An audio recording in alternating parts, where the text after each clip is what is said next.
আসসালামু আলাইকুম। সবার আগে বাছাই করা 10টি আন্তর্জাতিক খবর জানিয়ে দেব। প্রথমেই থাকছে শিরোনাম। তবে তার আগে অনুরোধ থাকবে ভিডিওটিতে একটি লাইক দিবেন।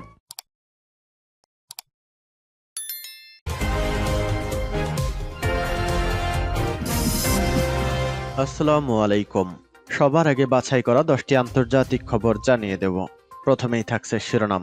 তবে তার আগে অনুরোধ থাকবে ভিডিওটিতে একটি লাইক দিবেন।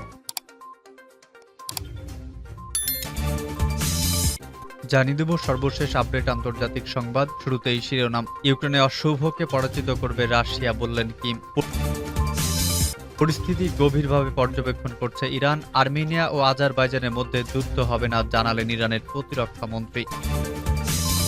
এদিকে মার্কিন সামরিক আধিপত্য আধুনিক বিশ্বের অশুভ শক্তি, মন্তব্য রাশিয়ার।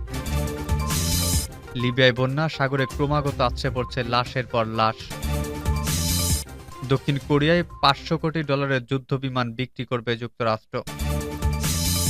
সর্বশেষ জানিয়ে দেব সূচিকে চিকিৎসা সেবা দিচ্ছে না জান্তার সরকার। এতক্ষণ শুনছিলেন সংবাদ শিরোনাম, এবারে বিস্তারিত। আজকের সংবাদ সম্পর্কে আপনার মূল্যবান মতামত কমেন্ট করে জানিয়ে দিন কোন স্থান থেকে আমাদের সংবাদ শুনছেন এবং দেখছেন।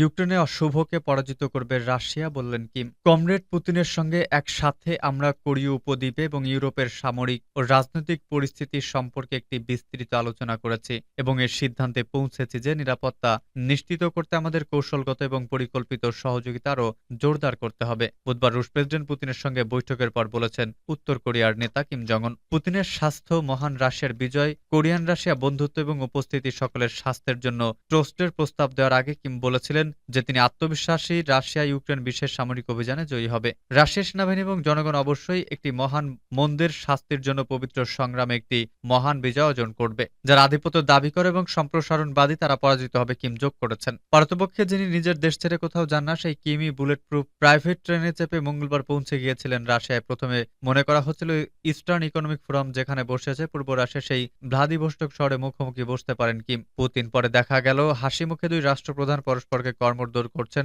ভ্লাদিভস্তক থেকে প্রায় 1000 কিলোমিটার দূরের কসমোড্রোন স্যাটেলাইট উৎক্ষেপণ কেন্দ্রে। বৈঠক সেরে বেরিয়ে দুদেশের মধ্যে 100 বছরের বন্ধুত্ব স্থাপনের বার্তা দিতে শোনা গেল কিমকে। আর পুতিন রীতিমতো কোরীয় প্রবাদ আওড়াতে শোনা গেল রুশ প্রেসিডেন্টের। ভালো জামাকাপড় বলতে নতুন কিছুই বোঝায়, কিন্তু একজন ভালো বন্ধু মানে পুরনো বন্ধুই। পরিস্থিতি গভীরভাবে পর্যবেক্ষণ করছে ইরান। আর্মেনিয়া ও আজারবাইজানের মধ্যে যুদ্ধ হবে না, জানালেন ইরানের প্রতিরক্ষা মন্ত্রী। নাগার্নো কারাবাখ অঞ্চলের নিয়ন্ত্রিত নিয়ে আর্মেনিয়া ও আজারবাইজানের মধ্যে নতুন করে কোনো যুদ্ধ হবে না বলে ঘোষণা করেছেন ইরানের প্রতিরক্ষা মন্ত্রী brigadier general Mohammad Reza Ashtiani.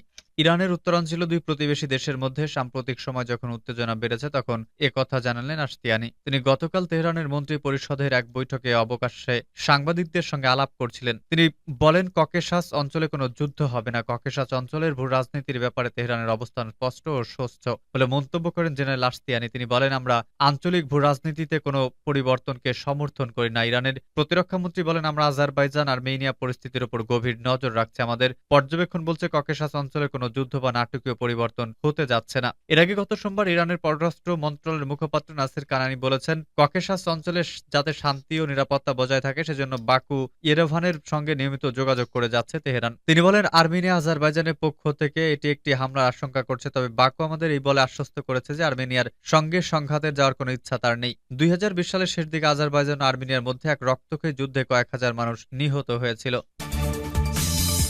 মার্কিন সামরিক আধিপত্য আধুনিক বিশ্বের অশুভ শক্তি, মন্তব্য রাশিয়ার। রুশ পররাষ্ট্র মন্ত্রণালয়ের মুখপাত্র মারিয়া জাখারোভা বুধবার এক সংবাদ সম্মেলনে বলেছেন যুক্তরাষ্ট্রের সামরিক আধিপত্য আধুনিক বিশ্বের সবচেয়ে বড় অশুভ শক্তি। মার্কিন সামরিক আধিপত্যের উৎপত্তি, তথ্য এবং বিপদ সম্পর্কে বার্তা সংস্থা সিনহুয়ার থিঙ্ক ট্যাঙ্ক সিনহুয়া ইনস্টিটিউট প্রকাশিত সাম্প্রতিক এক প্রতিবেদনের ব্যাপারে জাখারোভা এমন মন্তব্য করেন। মুখপাত্র বলেন প্রতিবেদনটি অত্যন্ত সময়োপযোগী এবং এর শব্দগুলো প্রকৃত সত্য।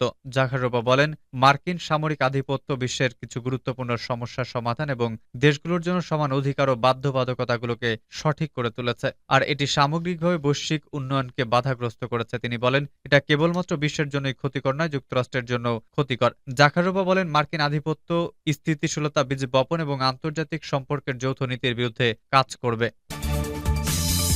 লিবিয়ায় বন্যা, সাগরে ক্রমাগত আছড়ে পড়ছে লাশের পর লাশ। লিবিয়ার দারনা শহরে ভয়াবহ বন্যায় হতাহতের বিষয়ে দেশটির পূর্বাঞ্চলীয় প্রশাসনের মন্ত্রী হিসাম চোকিয়াতো বলেছেন, সাগরে ক্রমাগত আছড়ে পড়েছে লাশের পর লাশ। আবার বহু মানুষ লাশের ব্যাগ জড়িয়ে ত্রাণ সহায়তার জন্য আকুতি জানাচ্ছেন। আর নিহতদের অনেককে গণকবরে দাফন করা হয়েছে।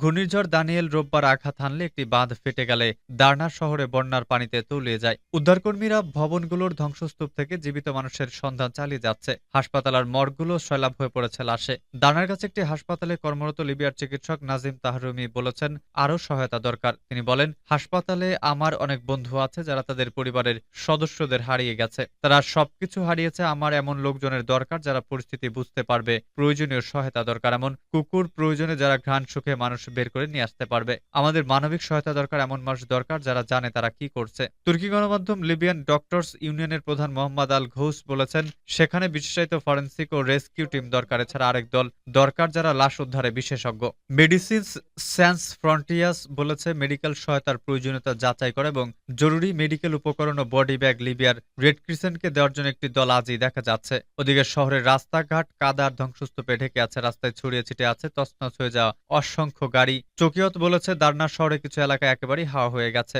তিনি বলেন, কল্পনা করুন একটি আবাসিক এলাকা পুরোপুরি ধ্বংস হয়ে গেছে। আপনি এখন দেখতেই পারছেন না। এটা আর নয়, আমি এমন দৃশ্য আর আগে কখনো কল্পনাও দেখিনি। এটি সুনামের জন্য হয়েছে। তাহা মুফতাহ ডেরনার একজন ফটো সাংবাদিক। তিনি বলেছেন, 2011 সাল থেকে বিশেষজ্ঞরা বাঁধ নিয়ে সতর্ক করে আসছিলেন, কিন্তু কেউ এর জন্য কিছু করেনি।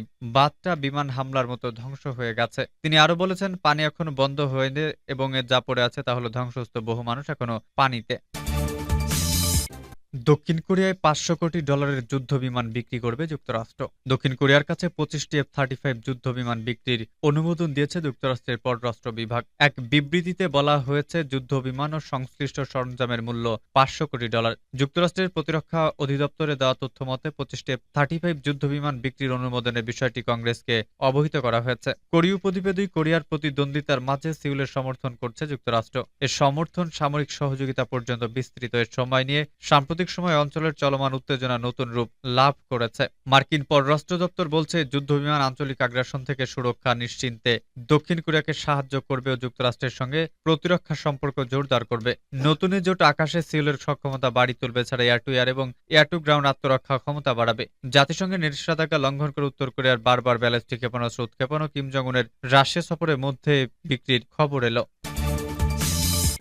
সূচিকে চিকিৎসা সেবা দিচ্ছে না জান্তা সরকার। অং সান সূচিকে চিকিৎসা সেবা দিচ্ছে না মিয়ানমারের জান্তা সরকার। ফলে সূচির জীবনে ঝুঁকিপূর্ণ হয়ে উঠেছে বলে দাবি করেছে তার দল। বৃহস্পতিবার দলটির পক্ষ থেকে অভিযোগ করা হয়, চিকিৎসা বঞ্চিত করার পাশাপাশি চুরির খাবারও অবহেলা করা হচ্ছে।